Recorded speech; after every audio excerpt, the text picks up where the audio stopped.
Cada una de estas extensiones va a tener ciertas características, decíamos, y se ajustan a realidades y necesidades propias de... Arrastro una cosa y en vez de regresarse.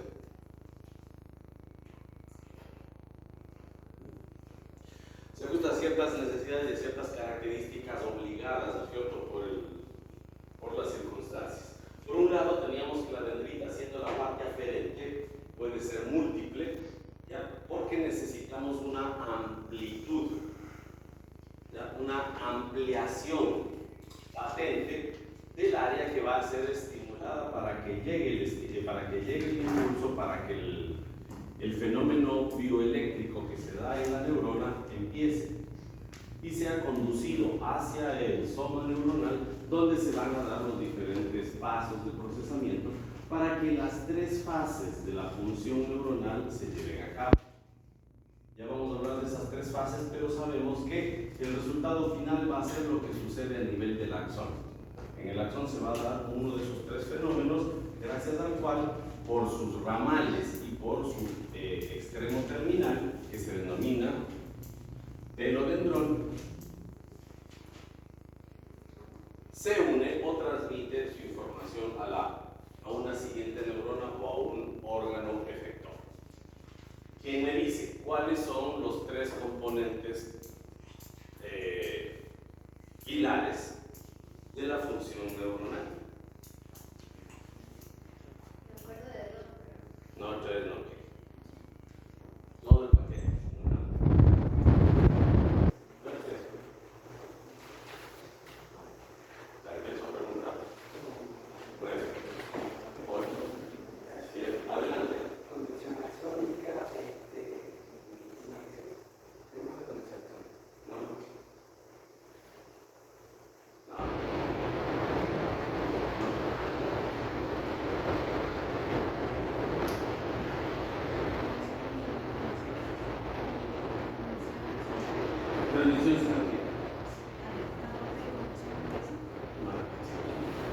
Les dije que ciertas cosas tenemos que hablar con propiedad, ¿sí?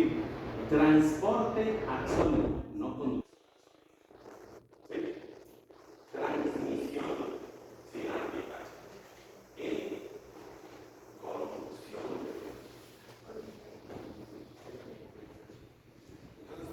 El proceso de conducción nerviosa se da a nivel del axón, el transporte axónico obviamente a nivel del axón, pero todo es un conglomerado de lo que sucede en la neurona, ese proceso que mencionamos. Estos fenómenos entonces hacen que las neuritas y el soma se adapten a ciertas características que les permitan cumplir con sus funciones. ¿Ya? Tenemos neuronas tan grandes que pueden llegar a tener un metro. Y tenemos neuronas tan pequeñitas que ni siquiera salen de la sustancia blanca. No alcanzan los nervios que quedan en los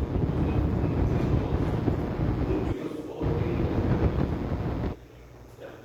Entonces, esto es el resultado de la adaptación o del requerimiento de que se den diferentes procesos. Entonces, por un lado, el tamaño nos va a decir cuál va a ser la función principal. Y yo tengo que pasar información. Ya tengo que hacer una. La Universidad de San Borondón, la sede de San Borondón, hasta la sede de San Borondón, ustedes tienen que tenga que suceder que llegue la llamada o que haya un sistema de bloqueo de llamadas. Necesito comunicarme con Juan Camarero. Necesito bloquear las llamadas o que la llamada llegue. Que las llamadas lleguen. Por eso, cuando yo tengo neuronas grandes que van a conectar diferentes áreas del sistema nervioso, usualmente estas neuronas son estimuladoras, es decir, que conducen la información. ¿Ya? Es decir, que estimulan, excitan. ¿Ya? Son el uno del sistema binario. Si es que esta llamada en San Borondón, en cambio, necesitan detectar si es que le está llamando la filial de Juan Tancamarengo o si está llamando un extorsionador, un vacunador, ¿no es cierto? Entonces, ¿usted qué necesita?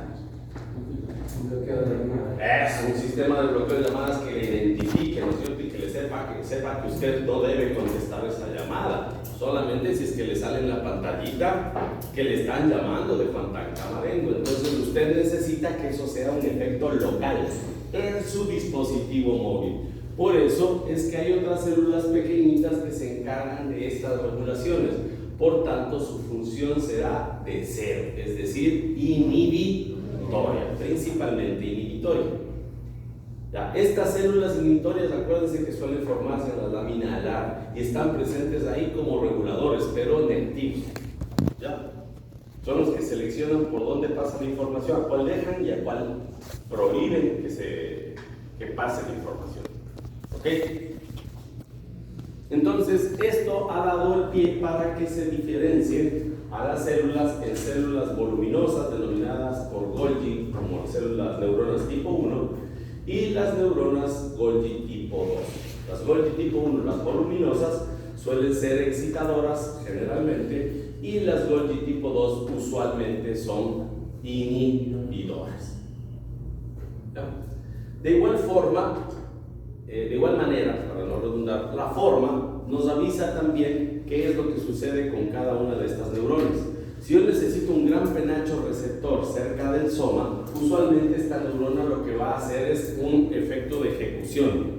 ¿Ya? Entonces es muy frecuente que las neuronas que necesitan información para tomar una decisión asociativa tomen la forma de una estrella, es decir, que tengan múltiples polos por las dendritas. Las células multipolares son células generalmente asociativas, y una representación muy usual es también el de las neuronas encargadas de ejecución del movimiento, porque necesitan órdenes reguladas de muchas neuronas.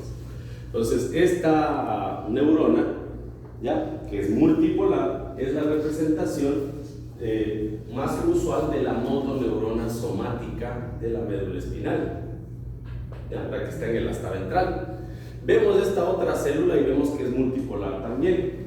Esa célula ha adquirido una forma triangular, mientras que la anterior tiene ya forma de estrella. Esta forma triangular multipolar le permite a la neurona emitir un polo hacia arriba que le hace conectarse con un grupo específico de neuronas, y dos polos laterales que le permite comunicarse con el nivel en donde está la neurona. Entonces, la forma triangular de esta célula le permite también distribuir mejor sus conexiones. Esta es una célula piramidal, por la que da el nombre al sistema piramidal. ¿Sí? La célula piramidal de Betz. Veamos acá esta célula en forma de botella. En cambio, lo que necesita es tener un soma bien voluminoso y un penacho gigantesco, porque necesita mucha información, pero que pase al soma para que en el soma se decida si es que toda esa información recibida hace que inhiba o no inhiba una vía determinada. Esta es una excepción para la regla de las células de Golgi. La célula de Purkinje es eminentemente inhibidora. ¿Ya? Entonces, siendo Golgi 1, es inhibidora. ¿Ya? Y la forma en la que se ha distribuido de esa manera es porque necesita un gran penacho que reciba múltiples células Golgi tipo 2 y Golgi tipo 1 para decidir si es que se activa y por tanto inhibe un sector o no. ¿Ya? Veamos cómo la forma sigue influyendo, y hablamos de las multipolares, ¿verdad? Vimos cómo era de importante que esas multipolaridades se distribuyan por su forma, pero no es la única manera en la que se afecta la forma de la célula. Como decíamos, la manera en la que se distribuyen las extensiones puede ser variopinta dependiendo del requerimiento del sector. Y aquí tenemos otras características especiales. Decíamos que las neuronas de ley tienen que tener un punto de entrada que es aferente, una central de procesamiento y un punto de salida. El punto de salida es un axón, ¿no es cierto? Ya, si es que nos remontamos a esta imagen, ustedes se darán cuenta que la dendrita, decíamos que busca tener en lo posible una amplia membrana para recibir información. Pero si ustedes se dan cuenta, no tiene estas coberturas de acá, ¿sí? Estas coberturas de acá son células mielinizantes, ¿sí? Esas células mielinizantes en el sistema nervioso periférico están representadas por las células de Schwann y en el sistema nervioso central representadas por las células oligodendrocíticas, ¿no es cierto? Ok, entonces,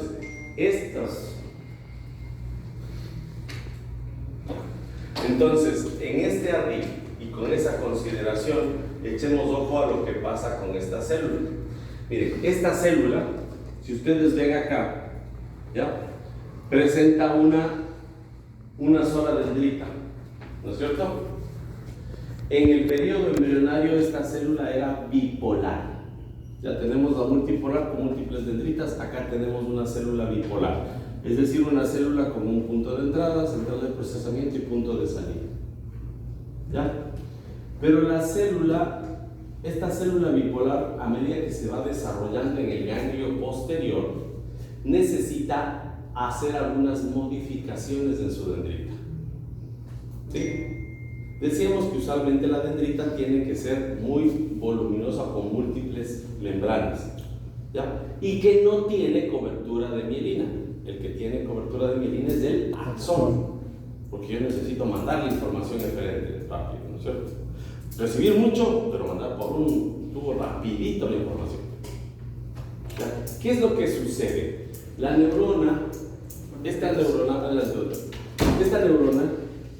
ya necesita, esta neurona ex bipolar, necesita modificar su dendrita, porque está en el ganglio de la raíz dorsal, ¿no es cierto? Pónganse la mano en donde está su médula, su columna vertebral. Pónganse. Cierren los ojos, imagínense que se están tocando un ganglio. Está ahí pegadito por el agujero del ojo. ¿Sí? Tóquense. Ya, ahora imagínense y ustedes sigan con sus manos ese nervio dirigiéndose a su región abdominal. La puta madre, qué largo, ¿no? Para una celulita, ¿qué hijo de su pinche madre? Está largote. ¿Ya? Entonces, hagan de cuenta que ese trayecto es de un axón. No, es de una dendrita, porque la célula del ganglio de la raíz dorsal es sensitivo. ¿Sí? Entonces, ese trayecto que podría ser llevado por un axón y que tiene que ser conducido rápido para que la transmisión sensitiva llegue pronto, sea dolor, sea tacto, lo que sea, y llegue pronto al ganglio, necesita características de axón. ¿En dónde me sirve que la dendrita sea penacho abierta con bastante membrana plasmática? En el órgano receptor, o sea, en la piel, en la víscera, ¿verdad? Entonces, ¿qué sucede? Yo tengo un penacho en el órgano que necesito, pero de ahí lo que necesito es que se organice una dendrita sumamente larga. Entonces, esta neurona tuvo que hacer una adaptación y dijo, bueno, las dendritas no deben tener, pero a esta dendrita le voy a tener que cubrir con mielina. ¿Sí? Entonces, la dendrita de la neurona del ganglio de la raíz dorsal tiene células de Schwann. ¿Ok? Y como eso no es lo habitual, la célula bipolar tuvo que transformarse en célula pseudo unipolar. Es decir, hizo un pedículo y le dio características a la dendrita y al axón de axón. ¿De acuerdo? ¿Ya? Entonces la razón es esta adaptación que tuvo que experimentar. Entonces miren, les voy a mostrar, miren acá. Esta es la dendrita, la hijo de su madre dendrita, la gota, que necesita mielina para cumplir su trabajo, y miren cómo está la prolongación, la ampliación de señal en el órgano receptor. Vemos, estoy con el mismo problema que tenía en la otra aula. Ya, y veamos que el axón es una cosa mucho más chiquita. Entonces, ustedes van a encontrar en sus textos estas variantes. Pueden encontrar a la célula pseudo unipolar con un pedículo, una sola estructura globulosa, con una dendrita descrita y con un axón descrito. ¿Sí? O pueden encontrar el término de axón aferente y axón eferente. ¿Ya? ¿El principio organizativo del sistema nervioso se ha alterado? No. ¿Sí? ¿El nombre que yo le he dado arbitrariamente? Sí. Pero el sistema nervioso sigue funcionando tal cual, teniendo que adaptarse a modificar a la dendrita para que ésta funcione igual que un axón. ¿Ok? ¿Sí?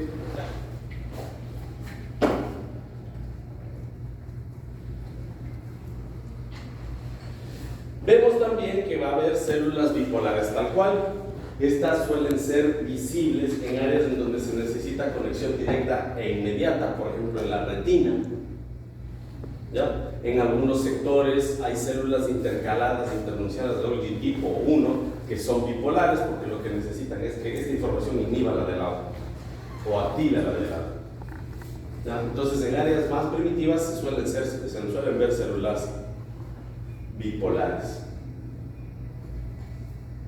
Acordémonos entonces que por el tamaño pueden ser células Golgi tipo 1 y 2.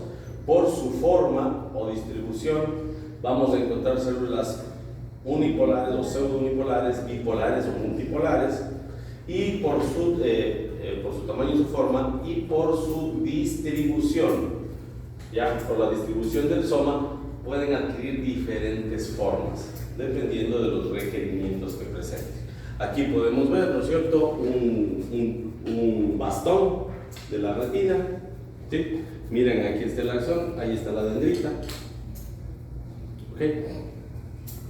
Curiosamente la luz tiene que atravesar el axón y chocar contra el fondo de la retina para que se activen esos terminales. Se ve algo que se llama transducción por potencial del receptor, y ahí recién se activa el axón. Y vemos pues una célula de Purkinje que, como les dije, tomaba esa forma porque necesitaba un gran penacho. Estas son las cosas que les describe su texto con bastante claridad, y aquí tenemos algunos ejemplos de preparados histológicos que ustedes van a ver con mucho más detalle en el laboratorio. ¿Ya? Cuando pensamos en la estructura de la neurona, tenemos que entender que siendo una célula va a tener sus organelas, y sus organelas van a cumplir funciones que ustedes ya conocen propias de una célula, pero con las características propias de una neurona que le hacen cumplir sus funciones, y por eso es importante que se acuerden los tres pilares de la función neuronal. Hola, y redoblar.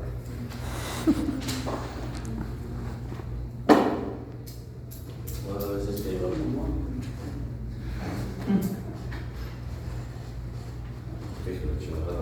ya. Neurona, entonces, ¿qué va a tener? Membrana, citoplasma y núcleo.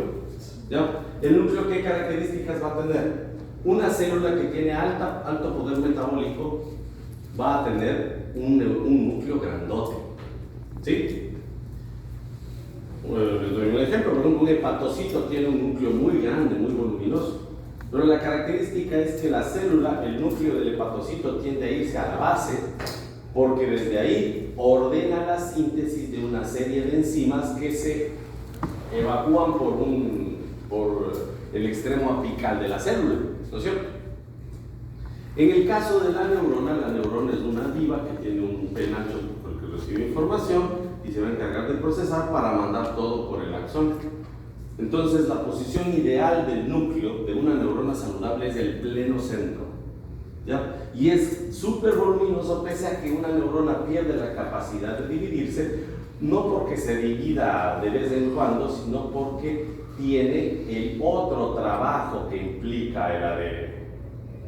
Ustedes saben que cuando se ha duplicado el ADN en pro de la división celular, lo que se hace es duplicar esa información para que dos células hijas tengan lo mismo. Y hasta ahí, chéverísimo lo que hace el ADN. Pero acordémonos que en el ADN está guardado todo lo que hacemos.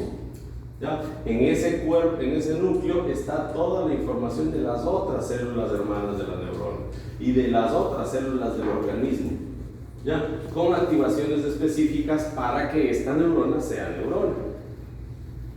Entonces el núcleo es sumamente importante porque dependiendo de la función génica se podrán aparecer problemas genéticos en pos de la alteración que pueda presentar esa información. ¿Ya? Hablamos, dígame. Por eso se dice que los problemas mentales también son hereditarios. Puede ser. Sí. Pero ahorita estamos muy